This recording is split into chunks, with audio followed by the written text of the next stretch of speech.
Hi all of you how's everyone doing today நான் என்ன பண்ணியிருக்கேன் அப்படின்னா பிஎட்டில் நான் பண்ண நிறைய டிஎல்எம்ஸில் 60 சார்ட் ஒர்க் இங்கே அப்லோட் பண்ணியிருக்கேன். இந்த சார்ட்ஸ் எல்லாமே சிமிலராக இருக்கும். நம்ம ஜென்ரலாக என்ன பண்ணுவோம், லெவல் 1க்கு 30 சார்ட் பண்ணணும் கம்பல்சரி, லெவல் 2க்கு 30 சார்ட் பண்ணணும் கம்பல்சரி. இதில் என்ன கவுண்டிங் அப்படிங்கிறது ஏனோ தானோ நம்ம சார்ட்ஸ் பண்ணக்கூடாது. லெவல் 1க்கு 30, லெவல் 2க்கு 30, மொத்தமாக 60. லெவல் 1ங்கிறது லோவர் கிளாஸ், லெவல் 2ங்கிறது ஹையர் கிளாஸ். லெவல் 1னா என்ன, 6th 7th 8th கொடுப்பாங்க, அது லோவர் கிளாஸ்க்கு லெசன் பிளான் எழுதுவோம். 30 லெசன் பிளான், அது லெவல் 1. ஹையர் கிளாஸ்ன்னு பார்க்கும்போது 9th 10th, அது ஹையர் கிளாஸ்க்கு லெவல் 2 லெசன் பிளான் எழுதுவோம், அது 30. மொத்தமாக 60 லெசன் பிளான்ஸ் எழுதுவோம். மொத்தமாக அந்த 60 லெசன் பிளானுக்கும் ஒரு லெசன் பிளானுக்கு ஒரு சார்ட் கம்பல்சரி டிஎல்எம்மாக இருக்கணும். அப்போ நம்ம 60 சார்ட் பண்ணுவோம். 60 சார்ட்டில் நான் ஃபஸ்ட்டு லெவல் 1க்கு சொல்கிறேன். லெவல் 1க்கு நீங்கள் டிவைட் பண்ணிட்டாலே அதே மாதிரி சிமிலராக தான் இருக்கும். லெவல் 2க்கு ஈஸியாக இருக்கும். ஃபஸ்ட் நீங்கள் லெசன் பிளான் எழுதுறதுக்கு முன்னாடியே டிஎல்எம்ஸ் என்ன பண்ணலாம் அப்படிங்கிறத புக்லேயோ இல்லை நோட்லேயோ என்ன பண்ணிக்கோங்க அப்படின்னா ஹேண்ட் ரிட்டனில் அப்சர்வ் பண்ணி மார்க் பண்ணி வச்சுக்கோங்க. அப்போ தான் உங்களுக்கு டிஎல்எம் பிரிக்கும் போது ஈஸியாக இருக்கும். ஃபஸ்ட்டு பேசிக்காகவே 30 லெசன் பிளானுக்கு, லெவல் 1க்கு 30 லெசன் பிளானுக்கு 30 சார்ட் இருக்கா, அதில் ஃபஸ்ட்டு 5 நான் வந்து இந்த 5 சார்ட் 5 5 5 பிரிச்சுக்கணும். 5 5 5 பிரிச்சுக்கணும். இந்த 5 சார்ட்டையுமே நம்ம எந்த லெசனுக்கு வேணாலும் போட்டுக்கலாம், எந்த லெசனுக்கு வேணாலும் எழுதிக்கலாம். ஆனால் இந்த 5 சார்ட்ஸ் வந்து கவர் ஆகிருக்கணும். எந்த 5 5 சார்ட் அப்படின்னு பார்த்தீங்கன்னா, ஃபஸ்ட்டு நான் சொல்கிறேன் ரிட்டன் சார்ட்டு. ரிட்டன் சார்ட்டு 5 இருக்கணும். அதில் வந்து நம்ம ரைட் மட்டும் தான் பண்ணியிருப்போம், ட்ரா பண்ணியிருக்க மாட்டோம், ஸ்கெட்ச் பண்ணியிருக்க மாட்டோம், எதுவுமே பண்ணியிருக்க மாட்டோம். 5 பிளாக் சார்ட்டு, அதுக்கப்புறம் 5 பிக்சர் சார்ட்டு, 5 டிராயிங் சார்ட்டு.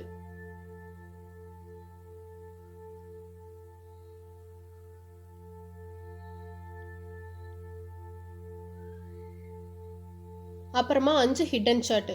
மொத்தம் 25 ஆச்சா. மிச்சம் இருக்கிற 5 நம்ம எப்படி வேணால் கொலாபரேட் பண்ணி எழுதிக்கலாம், ஓகேவா. ஆனால் இந்த 5 சார்ட்ஸும் அந்த லெசன் பிளானில் 30 லெசன் பிளானில் கவர் ஆகிருக்கணும். இதே மாதிரி தான் லெவல் 2க்கும். லெவல் 1க்கு இப்படி தான் எழுதணும், லெவல் 2க்கு இந்த மாதிரி தான் எழுதணும். நான் இதில் கிளிப்ஸில் கொடுத்துருக்கேன், ஹிடன் சார்ட்டும் கொடுத்துருப்பேன், பிளாக் சார்ட்டும் கொடுத்துருப்பேன், பிக்சர் சார்ட்டும் கொடுத்துருப்பேன், ரிட்டன் சார்ட்டும் கொடுத்துருப்பேன். 5 சார்ட்டுமே நான் கொடுத்துருப்பேன். இதுக்கான சாம்பிள்ஸ் டெம்ப்ளேட்ஸ் வந்து இதில் இருக்குது, நீங்கள் பார்த்துக்கோங்க. ரொம்ப ஈஸியாக தான் இருக்கும். இந்த மாதிரி பிரிச்சிட்டிங்கன்னாலே உங்களுக்கு ரொம்ப ஈஸியாக இருக்கும். லெவல் 1க்கு 30, லெவல் 2க்கு 30ன்னு சொல்லி பிரிச்சிட்டிங்கன்னா லெசன் பிளான் எழுதும் போதே அதை இன்ஸ்ட்ரக்ஷனல் ஆப்ஜெக்டிவ்ஸில் எழுதிடுவீங்களா. அப்போது அதே மாதிரி ஷார்ட் பண்ணி நம்ம கிராஷ் ஆகாமல் என்ன பண்ணலாம் அப்படின்னா சப்மிட் பண்ணிக்கலாம். சொல்லப்போனால் பிஎட் ரொம்ப கஷ்டம்தான். ஆனால் நம்ம பண்ணுற ஒர்க்கெல்லாம் கொஞ்சம் இனோவேட்டிவாக நம்மளாம் யோசிச்சு க்ரியேட்டிவாக பண்ணால் அந்த ஹார்ட் ஒர்க் தெரியாது, கொஞ்சம் நல்லாயிருக்கும். கஷ்டமான ஒர்க் தான், ஆனால் நம்ம பிடிச்சி பண்ணால் அந்த கஷ்டம் வந்து தெரியாது. ஓகே, இந்த சார்ட்டில் பாருங்கள், உங்களுக்கு நல்ல ஐடியா கிடைக்கும். ஃப்ரெண்ட்ஸ்க்கும் ஷேர் பண்ணுங்கள், ஸோ அவங்களுக்கும் ரொம்ப யூஸ்ஃபுல்லாக இருக்கும்.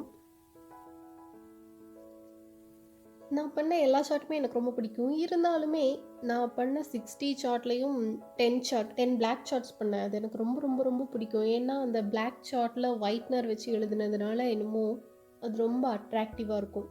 எனக்கு பிளாக் சார்ட் தான் நான் பண்ண எல்லா சார்ட்ஸ்லேயுமே ஒரு ஃபேவரட் லிஸ்ட்டில் இருக்கிற சார்ட்ஸ். அதுக்கப்புறம் பிக்சர் சார்ட் ஒரு 10 பண்ணேன். அது வந்து சீக்கிரமாக வேலை முடியும். ஸோ நம்ம பிரிண்ட் அவுட் எடுத்துகிட்டு நம்ம கண்டென்ட் மட்டும் யோசிச்சுட்டு அதில் பிரிண்ட் பண்ணால் போதும். ஸோ டைம் எனக்கு கன்சியூம் ஆகலை ரொம்ப. அதனால் பிக்சர் சார்ட் செகண்ட் எனக்கு ரொம்ப பிடிச்ச சார்ட்ஸ்.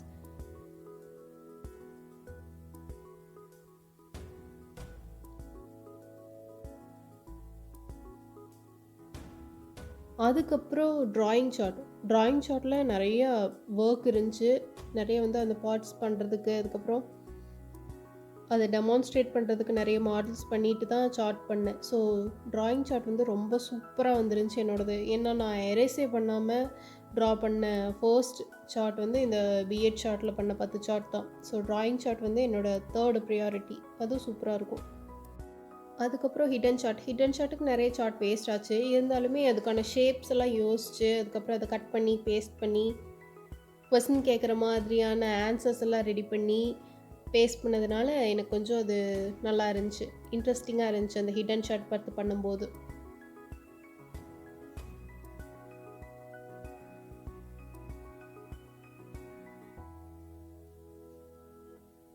அப்புறம் ரிட்டன் சார்ட்டில் அந்தளவு வேலை இருக்காது. இருந்தாலுமே கன்டென்ட் 4, 5 லைன் எழுதினாலும், எது ரொம்ப இம்பார்ட்டண்ட்டான லைனோ அத வந்து நான் சூஸ் பண்ணி எழுதினேன். ஸோ ரிட்டன் ஷாட் சூப்பரா வந்திருக்கும் என்னோடது. ஃபர்ஸ்ட்டு 2, 3 சார்ட் பண்ணும்போது பென்சில்ல பண்ணிட்டு, அதுக்கப்புறமா ஸ்கெட்ச் பண்ணேன். அண்ட் தென் வந்து ப்ராக்டிஸ் ஆயிருச்சு.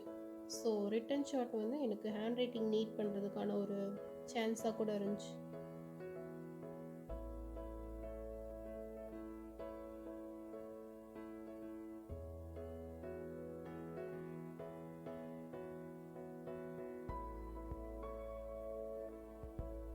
ரிட்டன் ஷார்ட்டில் பேராகிராஃபாக எழுதுறதை விட ஏதாவது ஒரு முக்கியமான கண்டென்ட் எடுத்து கேட்சியான கண்டென்ட் எடுத்து எழுதணும் அப்படின்னா நம்ம கிளாஸ் இருக்கும்போதும் அந்த சார்ட்டில் எழுதியிருக்கிற அந்த லைன்ஸ் அவங்களுக்கு மறக்காது கண்டிப்பாக. ஆமாம், மோஸ்ட்லி ஹையர் கிளாஸ்க்கு இல்லைனாலுமே லோவர் கிளாஸ்க்கு நம்ம அந்த ரிட்டன் ஷார்ட் காமிக்கும்போது அவங்க ஏதோ டிஃப்ரெண்ட்டாக பண்ணுறோம் இல்லையா, அதனால அவங்களுக்கு கொஞ்சம் கேட்சியாக இருக்கும்.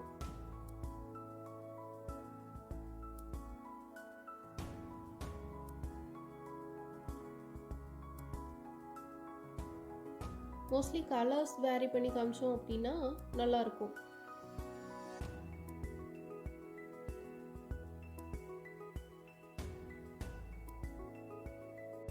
கலர்ஸ் வேரி பண்ணி காமிக்கலைனாலுமே இம்பார்ட்டன்ட் வேர்டு இருக்கும் இல்லையா, அதில் வந்து கொட்டேஷன் பண்ணி காமிக்கலாம்.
மேக்ஸிமம் சார்ட் வந்து ஹரிசாண்டலில் வச்சு பண்ணுறது நல்லது.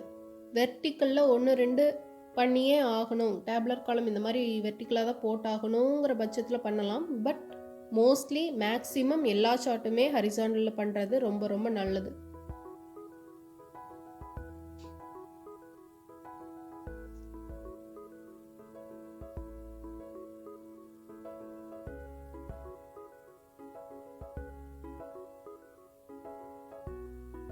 சார்ட்டை பொறுத்த வரைக்கும் கலர் பென்சில் அதிகமாக யூஸ் பண்ணலாமா, ஸ்கெட்ச் பண்ணலாமான்னு பார்த்தீங்கன்னா, அவுட்லைன் எல்லாம் கொடுத்துட்டு சின்ன சின்ன டயக்ராம்ஸ் இருந்தது அப்படின்னா, நிறைய கிளிப்ஸோட சின்ன சின்ன டயக்ராம்ஸ் இருந்துச்சு அப்படின்னா கலர் பென்சில் கொடுக்கலாம்.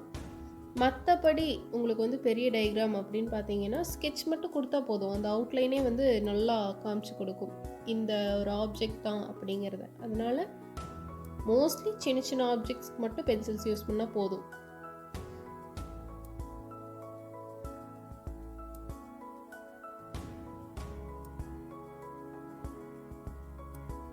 அப்புறம் டயக்ராம் ட்ராயிங் ஷார்ட்டில் பார்த்தீங்கன்னா, ஏரோ மார்க் வந்து கரெக்டான லைனில் நேராக எழுதுனீங்க அப்படின்னா நீட்டாக இருக்கும். ஒன் சைட்லேயே எழுதுனதுக்கு கேப் இருந்தால் எழுதலாம். இல்லை அப்படின்னா எப்படி கேப் கிடைக்குதோ அதுக்கு தகுந்த மாதிரி நீட்டாக கலர் டிஃபர் ஆகிற மாதிரி எழுதி காமிச்சிடணும்.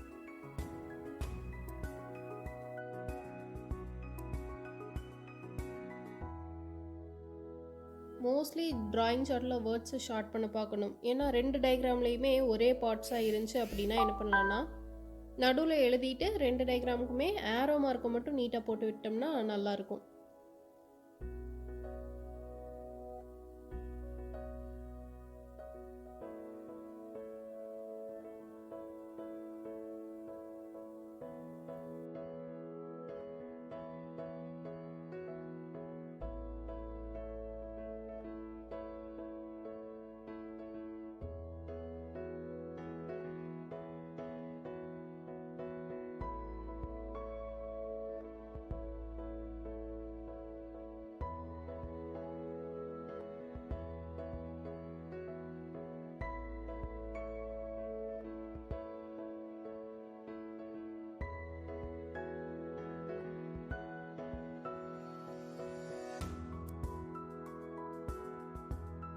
இந்த ஹிடன் ஷார்ட்டுக்கு லீஃபெல்லாம் வைக்கும்போது மேக்ஸிமம் 3 இருக்கணும், மினிமம் 5 இருக்கணும். ஏன்னா சார்ட்டுக்கு பத்தாது. அதனால் கண்ணுக்கு தெரிகிற மாதிரி, அவங்க லாஸ்ட் பெஞ்சிலேருந்து பார்க்குற மாதிரி இருக்கணும். அந்தளவுக்கு உங்கள் ஹேண்ட் ரைட்டிங் அந்த லீஃப் இருக்கணும். ஸோ வந்து மினிமம் 3 இருக்கணும், மேக்ஸிமம் 5 இருக்கணும். நான் 3 வச்சுருக்கேன், சிலதுக்கு 4 வச்சுருப்பேன், 4 லீஃப் வச்சுருப்பேன்.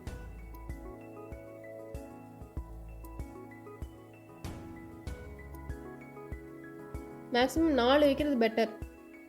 ஏன்னா மினிமமும் இல்லாமல் மேக்ஸிமமும் இல்லாமல், அது மட்டும் இல்லை, நம்மளுக்கு கண்டென்ட்டுக்கு எவ்வளோ கிடைக்குதோ, 4 பாயிண்ட்ஸ் இருக்குது, 4 எக்ஸாம்பிள்ஸ் நம்ம கொடுக்கணும், 4 கொஸ்டின்ஸ் கேட்குற மாதிரி இருக்கணும் அப்படின்னா நம்ம 4 லீஃப் வைக்கலாம், 5 வைக்கலாம்.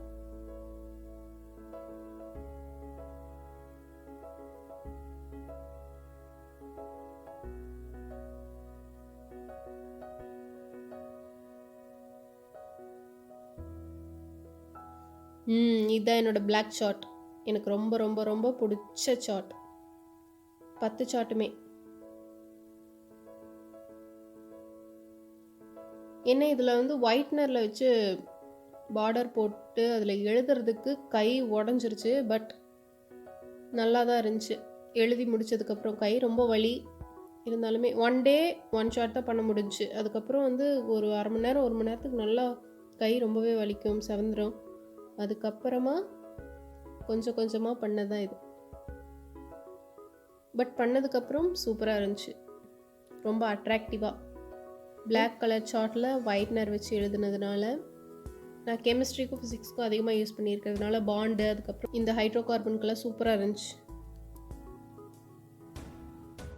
PH scale. அடுத்து பாயிண்ட்ஸ் எல்லாம் கொடுத்து எழுதுறதுக்கு பிளாக் சார்ட் சூப்பராக இருக்கும், நல்லாயிருக்கும் பிளாக் சார்ட்.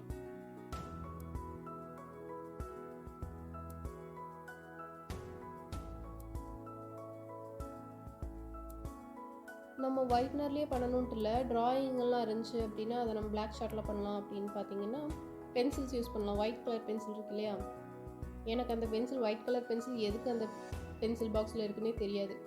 இந்த பிஎட் வரும்போது தான் எனக்கு ஒரு ஐடியாவே தோணுச்சு, ஓ இதுக்காக தான் இருக்கா அப்படின்னு. நல்லா இருந்துச்சு. பிளாக் சார்ட்டுக்கு பென்சில்ஸ் யூஸ் பண்ணி பண்ணும்போது சூப்பராக இருந்துச்சு. பிளாக்கே இல்லாமல் நல்லா இருந்துச்சு.